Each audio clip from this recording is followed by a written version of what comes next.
Breaking news ఇది Moinabad farm house లో జరిగిన డ్రగ్స్ పార్టీకి సంబంధించిన బ్రేకింగ్ న్యూస్ ఇది. Moinabad farm house drugs party వ్యవహారానికి సంబంధించి బీఆర్ఎస్ ఇచ్చిన షోకాజ్ నోటీసులపై తాండూరు మాజీ ఎమ్మెల్యే పైలట్ రోహిత్ రెడ్డి స్పందించకపోవడం దుమారం రేపుతోంది.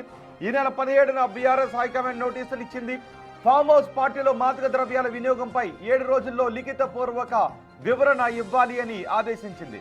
గడువు ముగిసిన రోహిత్ రెడ్డి మాత్రం ఇంకా నోటీసులపై స్పందించలేదు. ప్రస్తుతం సంచల్గూడ జైల్లో రిమాండ్లో ఉన్నందున నోటీసులపై స్పందించడానికి అవకాశం కుదరలేదు అనే వాదనలు వినిపిస్తున్నాయి.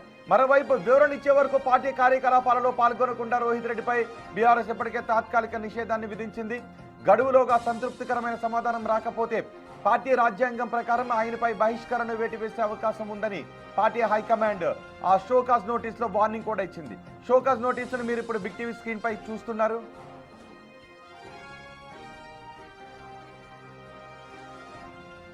మరింత సమాచారం మా ప్రతినిధి విజయ్ అందిస్తారు.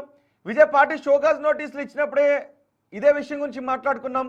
ఎలాగూ రోహిత్ రెడ్డి నోటీస్కి రిప్లై ఇవ్వలేరు కాబట్టి వారం రోజుల తర్వాత ఆటోమేటిక్గా ఆయనపై వేటు వేసే నిర్ణయాన్ని తీసుకుంటుంది అని. సో ఇప్పటికీ జైల్లోనే ఉన్నాడు కాబట్టి రిప్లై ఇవ్వలేదు. సో గడువు ముగిసింది. ఇప్పుడు పార్టీ అధిష్టానం ఏ నిర్ణయం తీసుకుంటుంది? ఎస్ రోహిత్, అయితే ఇటు మొయినాబాద్ ఫామ్ హౌస్ డ్రగ్స్ కేసులో అరెస్ట్ అయినటువంటి తాండూరు మాజీ ఎమ్మెల్యే పైలట్ రోహిత్ రెడ్డికి సంబంధించి గత 10 రోజుల క్రితమే, అంటే సుమారుగా మార్చి 17వ తేదీన పైలట్ రోహిత్ రెడ్డికి బీఆర్ఎస్ అధిష్టానము ఇటు షోకాజ్ నోటీసులను కూడా జారీ చేసింది.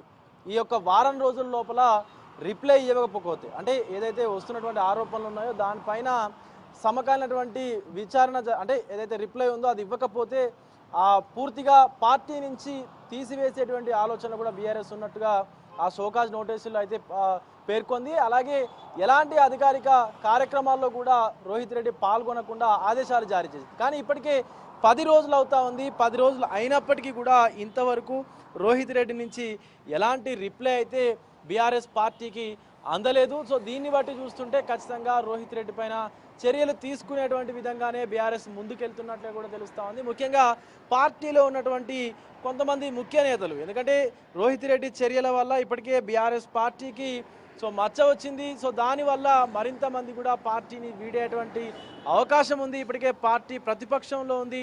సో ఇటు ప్రతిపక్షంలో ఉన్నప్పటికీ కూడా పార్టీ పైన వస్తున్నటువంటి ఒక ఆరోపణలు ఏవైతే ఉన్నాయో పార్టీలో ఉన్నటువంటి నేతలు మాజీ ఇలాంటి విజయ్ ఒక్కడే ఆయన డ్రగ్స్ ఆరోపణల్లో ఉన్నాడు. సిట్ కస్టడీ కూడా తీసుకుని విచారిస్తూ ఉంది. ఈ నేపథ్యంలో బీఆర్ఎస్ ఏ నిర్ణయం తీసుకుంటుంది అన్న దానిపైన అందరూ చూశారు. గడువు ముగిసిపోయింది కాబట్టి ఖచ్చితంగా ఆయన జైలు నుంచి బయటకు వచ్చేంత వరకు పార్టీ కార్యకలాపాలు పాల్గొనడానికి అవకాశం ఉండదు. ఆ తర్వాత వాళ్ళ పార్టీలో చేర్చుకుని మళ్ళీ ఆయన సభ్యత్వాన్ని రెజ్యూమ్ చేస్తే తప్ప. సో ఇవన్నీ జరగవు. కానీ ఇప్పుడు పార్టీ నుంచి సస్పెండ్ చేస్తున్నాం, రిప్లై ఇవ్వలేదు కాబట్టి అనే నిర్ణయాన్ని బీఆర్ఎస్ తీసుకోబోతోందా, లేదు జైల్లో ఉన్నాడు కాబట్టి రిప్లై ఇవ్వడం లేదు ఇంకో ఛాన్స్ ఇవ్వాలి అన్న ఆలోచన ఏదైనా ముందుకు వెళ్తుందా? ఎస్ రోహిత్, అయితే ఆ యొక్క షోకాజ్ నోటీసుల్లోనే స్పష్టంగా మెన్షన్ చేసి ఉంది, కేవలం వారం రోజుల్లోపే పూర్తి వివరణ మీరు ఇవ్వాలి. ఒకవేళ మీరు వివరణ ఇవ్వకపోయినట్లయితే పార్టీ లైన్ ప్రకారం, పార్టీ రాజ్యాంగం ప్రకారము మీ పైన చర్యలు తీసుకోబడతాయి. అది కూడా కనీసం మీకు ఇన్ఫర్మేషన్ లేకుండా మీ పైన చర్యలు తీసుకోబడతాయి అని చెప్పేసి కూడా ఇప్పటికే బీఆర్ఎస్ అయితే చెప్పుకొచ్చినటువంటి పరిస్థితులు కూడా ఉన్నాయి. సో దీన్ని బట్టి చూస్తే కనుక ఖచ్చితంగా బీఆర్ఎస్ రోహిత్ రెడ్డిని పార్టీ నుంచి ఖచ్చితంగా పంపించేందుకే ప్లాన్ చేస్తోంది అనేది కూడా కొంచెం మనకి ఇక్కడ స్పష్టంగా అయితే కనిపిస్తుందనే చెప్పాలి. ఎందుకంటే పార్టీ నేతల ఒత్తిడి కూడా పెరిగిపోతూ ఉంది. ఇలాంటి నాయకులు పార్టీలో ఉంటే పార్టీకి మరింత డ్యామేజ్ జరిగేటువంటి అవకాశం ఉంది కాబట్టి, ఎందుకంటే ప్రజల్లో ఇప్పటికే ప్రతిపక్షంలో ఉన్నారు అండ్ ప్రజలకి కొంత దూరంగా ఉంటూ వస్తున్నారు కాబట్టి, సో ఇలాంటి నేతల వల్ల పార్టీకి మరింత డ్యామేజ్ జరిగేటువంటి అవకాశం ఉంది కాబట్టి ఇప్పుడు ఆ డ్యామేజ్ని కంట్రోల్ చేసేటువంటి విధంగా సో ఇప్పుడు పూర్తిగా డిఫెండింగ్ మోడ్లో అయితే బీఆర్ఎస్ పడిందనే చెప్పాలి. సో దానికి సంబంధించి రోహిత్ రెడ్డిని ఎలిమినేట్ చేస్తే, పార్టీ నుంచి పంపించేస్తే తప్ప ఇప్పుడున్నటువంటి ఒక బీఆర్ఎస్ మాజీ ఎమ్మెల్యే డ్రగ్స్ కేసులో దొరికారు అనేటువంటి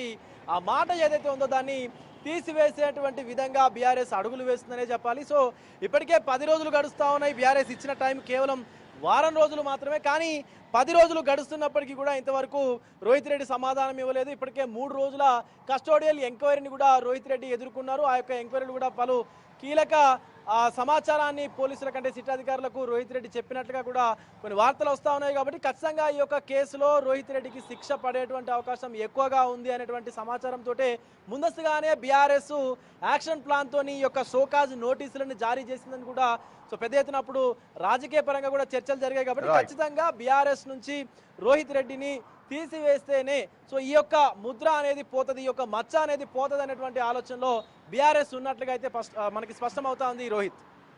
రైట్ విజయ్, పైలట్ రోహిత్ రెడ్డికి బీఆర్ఎస్ పార్టీ అధిష్టానం ఇచ్చిన షోకాజ్ నోటీసు గడువు ముగిసింది.